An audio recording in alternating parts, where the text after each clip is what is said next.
internet people, hope you guys are all doing well. I'm excited because today I have for you my very first monthly wrap-up.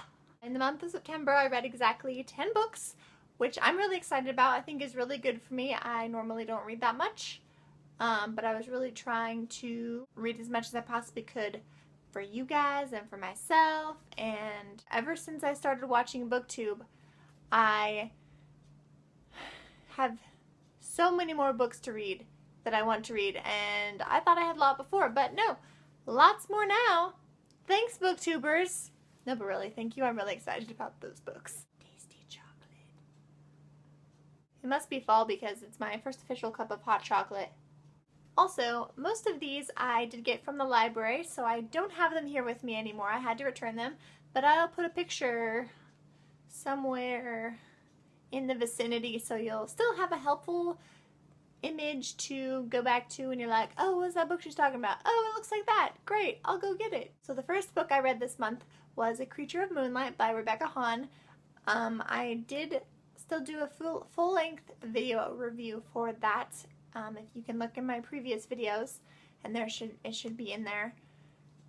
And if you watch my review, you will know how much I loved this book. It was fantastic. Great fantasy, just so many turns and twists and deep, and there's so many different settings, and the characters were great.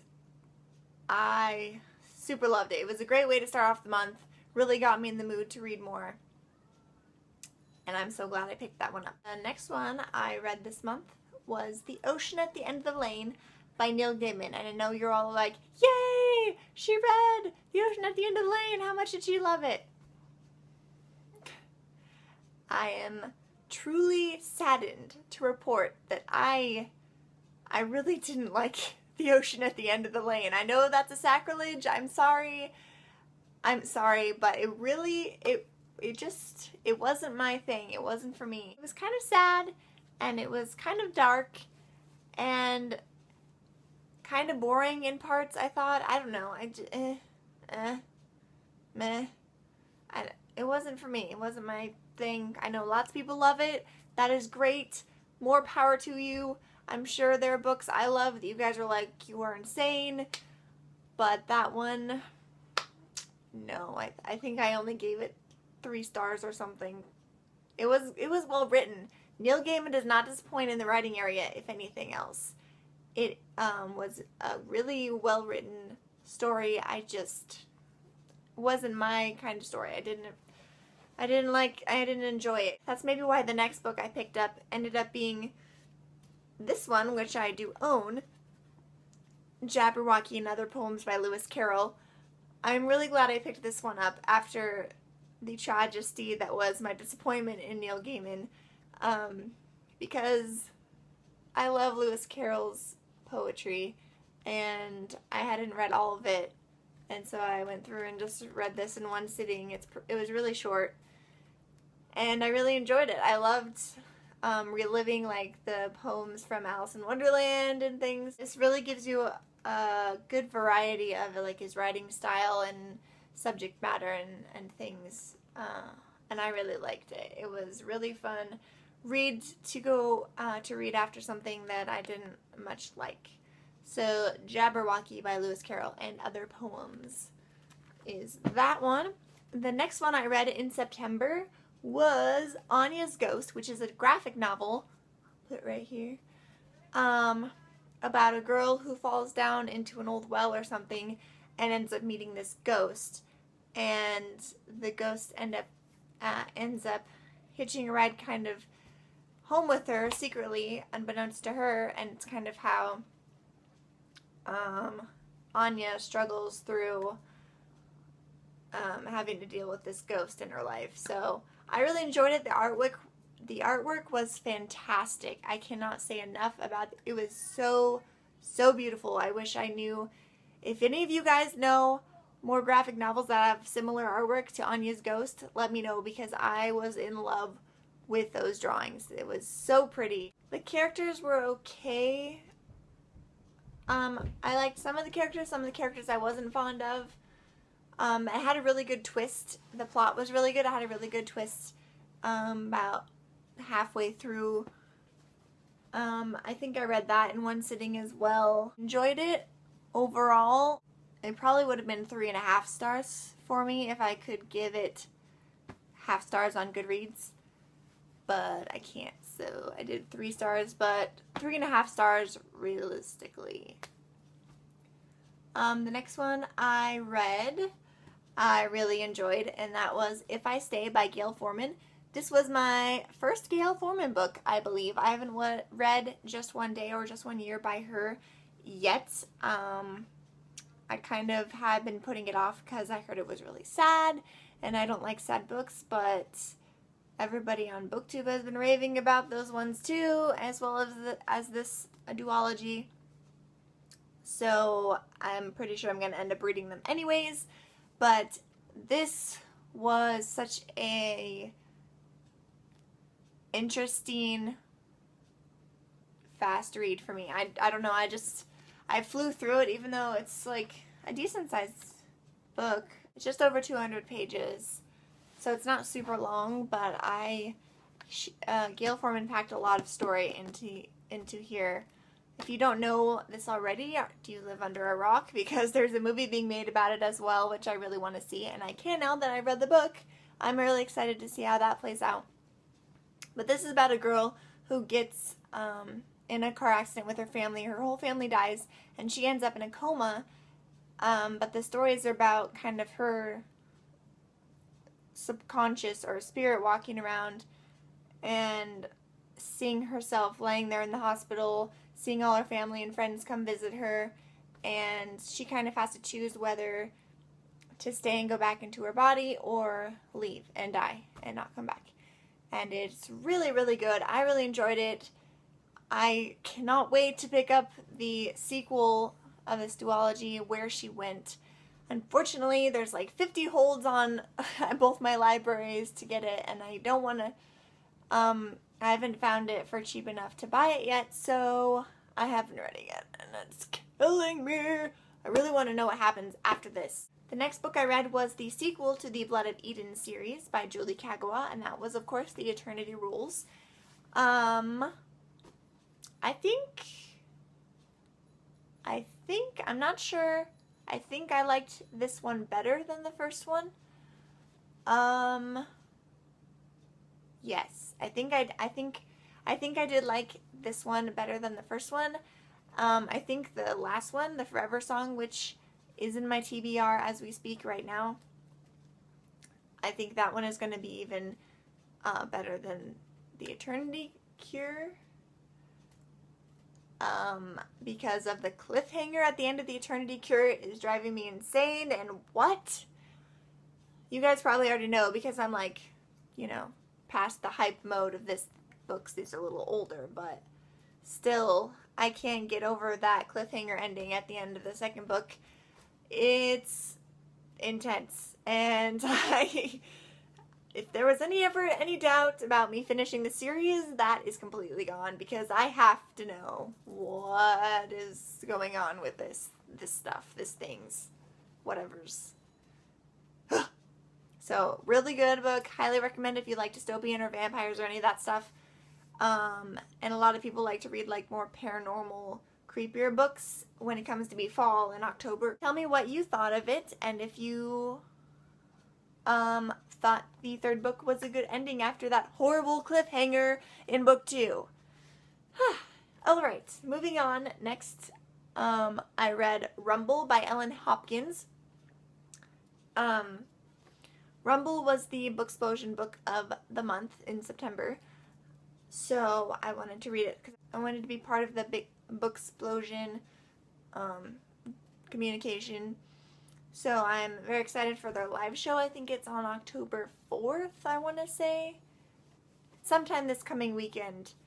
And I'm really looking forward to hearing the thoughts, because I'd never read an Ellen Hopkins book, first of all, purposely, because from what I'd heard of her books, they were all on very serious, dark,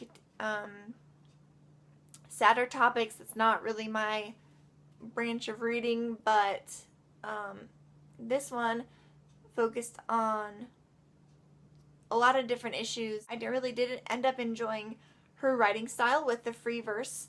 It made it for really quick, easy reading, really easy to mark your place. If you had to stop in the middle of a page or something, it was really easy to find it again.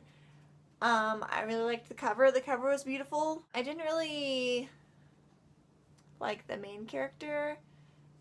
Maybe that's just because I'm not fond of language or things like that. So I don't know. I guess it was just hard for me to get into that mindset of someone whose life was so tragically broken. And it didn't go as deep into religion as I was hoping it was. That was the reason why that was the main reason why I really wanted to pick it up, was for that. And it kind of skirted the edges of talking about it, but it didn't really delve in as much about it like I wanted it to. It was different, and I'm glad for that. It's good for me to get some variety now and again. I'm interested to hear the other Booksplosioners' thoughts at the live show. But until then, I'll just be reading other things and mulling it over in the back of my head, and let's hope the next Booksplosion book of the month in October, which is Black Ice by Becca Fitzpatrick, is better. And I think it will be, because it looks really good, and it's kind of a thriller, which I don't usually read either, but I have high hopes for it, so we'll see what happens. But if you want to check that out, Booksplosion Book of the Month, I'll try to link either the website or the YouTube page or something down below so you guys can find it easier. The next book I read this month was Starbird Murphy and the World Outside by Karen Finneyfrock, and I really was pleasantly surprised by this book. It just had some really interesting characters, a really interesting story. It's about a girl that lives in this commune, basically,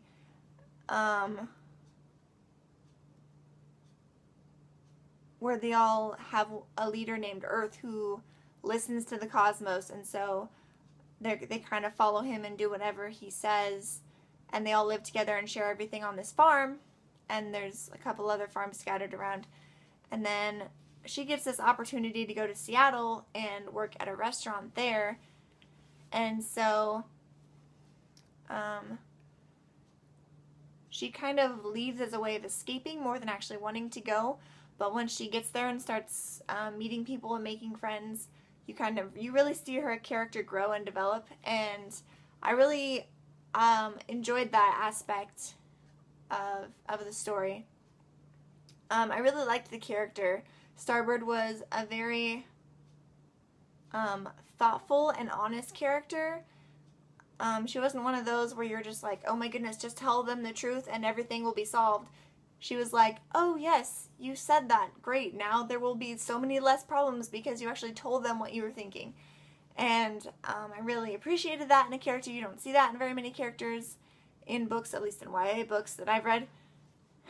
And yeah, I just really enjoyed it. If you like books about other cultures, other ways of life, I would really recommend it. It was really enjoyable. After that, which technically I started this one before Starbird because it was due back in the library first, was When Did You See Her Last by Lemony Snicket. It was the second book in the All the Wrong Questions series, and I really liked it. It was a very good sequel to the first book. Super enjoyable, the same lovable Lemony Snicket quirks and writing and fun stuff, and I really liked it. Great illustrations by Lemony Snicket's co-collaborator.